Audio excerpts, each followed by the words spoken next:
دانیہ قرآن academy. یہ قرآن وہ رستہ دکھاتا ہے جو سب سے سیدھا ہے، اور مومنوں کو جو نیک عمل کرتے ہیں بشارت دیتا ہے کہ ان کے لیے اجر عظیم ہے۔ نحمده ونصلي على رسوله الكريم اما بعد فاعوذ بالله من الشیطان الرجیم بسم اللہ الرحمن الرحیم۔ السلام علیکم ورحمۃ اللہ وبرکاتہ۔ امید ہے آپ سب خیریت سے ہوں گے، انشاءاللہ جہاں ہوں گے ایمان اور صحت کی نعمت سے مالا مال ہوں گے۔ ہاں جی، تو آغاز کرتے ہیں ہم اپنے آج کے سبق کا دعاؤں کے ساتھ۔ تو چلیے شروع کرتے ہیں۔ اللہم صلی علی سیدنا و مولانا محمد وعلی آل سیدنا وعلی آل سیدنا و مولانا محمد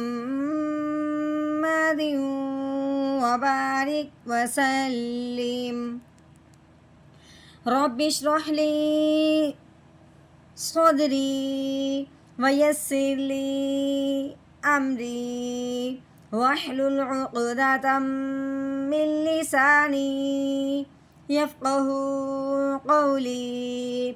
رب زدنا علما رب زدنا علما رب زدنا علما۔ اعوذ باللہ من الشیطان الرجیم بسم اللہ الرحمن الرحیم۔ کأنہم یوم یرونہا۔ کأن کیسے بنے گا؟ کاف علیحدہ ہے، یہ الف علیحدہ ہے، ٹھیک ہے۔ کاف زبر کا، الف کے اوپر زبر آنے کی وجہ سے الف حمزہ بنا، ٹھیک ہے۔ آگے نون کے اوپر 3 دندوں والی شد آنے کی وجہ سے نون مشدد ہوا۔ تو ہم نے کیا کہا تھا کہ مشدد حرف جو ہوتا ہے وہ پچھلے والے کو اپنے ساتھ ملاتا ہے، لیکن جب مشدد حرف ہو نون، مشدد حرف کون سا ہو؟ نون ہو، تو وہ پچھلے والے کو اپنے ساتھ ملاتے ہوئے ایک الف کے برابر ساتھ ساتھ لمبا غنہ بھی کرتا ہے۔ کیسے غنہ ہوگا؟ حمزہ نون زبر ان۔ ہاں جی، جب بھی نون اور میم پہ شد آ جائے تو نون اور میم پہ ہمیشہ غنہ کیا جاتا ہے، ٹھیک ہے۔ کأن، اور دوسری بات یہ ہے کہ مشدد حرف جو ہوتا ہے وہ ہمیشہ 2 بار پڑھا جاتا ہے۔ پہلی بار پچھلے والی کو اپنے ساتھ ملاتے ہوئے، دوسری بار خود اپنا اعراب پڑھتے ہوئے، یعنی کہ زبر زیر پیش جو اس کے اوپر اپنی ہوگی پھر وہ پڑھی جائے گی۔ نون زبر نا، کأن، ہا کے اوپر پیش ہے، میم کے اوپر جزم آنے کی وجہ سے میم ساکن ہو گیا۔ اب ہم نے ہا کو میم ساکن کے ساتھ ملا کے پڑھنا ہے۔ ساتھ ایک اور ذہن میں بات رکھنی ہے کہ یہاں پہ اگلا حرف جو ہے وہ یا ہے، اس لیے میم ساکن کو بغیر غننے کے پڑھا جائے گا، غنہ نہیں کیا جائے گا۔ میم ساکن کے بعد جب با آ جائے تو پھر میم ساکن پہ غنہ ہوگا، ورنہ نہیں ہوگا، ٹھیک ہے۔ اکثر پڑھنے میں یہ غلطی ہو جاتی ہے کہ کأنہم پڑھ دیتے ہیں، لیکن نہیں، یہ تب پڑھیں گے جب میم ساکن کے بعد با ہو، یا میم ساکن کے بعد یا ہے تو بغیر غننے کے پڑھیں گے۔ حامیم پیش ہم، کأنہم، آگے یا کے اوپر زبر ہے، واؤ کے اوپر جزم آنے کی وجہ سے واؤ ساکن ہو گیا۔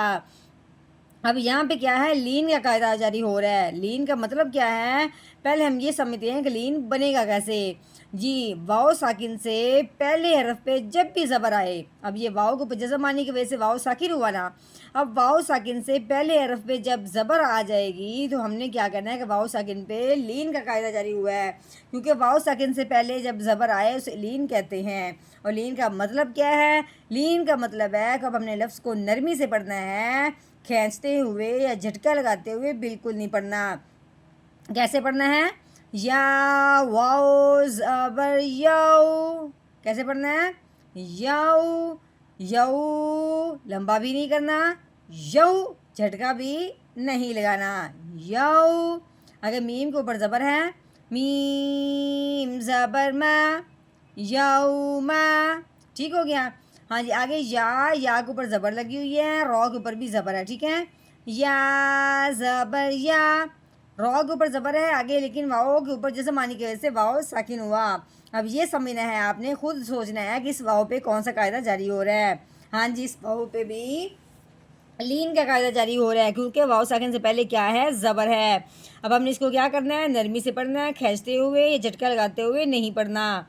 رو واؤ زبر رو, یا رو. نون کے اوپر زبر ہے, نون زبر نا, یا رونا.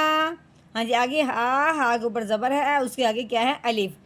الف سے پہلے حرف پہ جب زبر آ جائے, کیا ہے, الف سے پہلے حرف پہ جب زبر آ جائے تو اس الف پہ مد کا قاعدہ جاری ہوتا ہے. ابھی یہاں پہ مد کا قاعدہ مطلب یہ ہے کہ اب ہم نے اس کو ہا کو الف سے ملاتے ہوئے ایک الف کے برابر لمبا کرنا ہے. کیسے, ہا الف زبر ہا, یہ جو میں نے پڑھا نا ہا, یہ کیوں لمبا ہوا ہے, الف سے پہلے زبر آنے کی وجہ سے. یا رونہا, ٹھیک ہو گیا, یا رونہا, کأنہم یوم یرونہا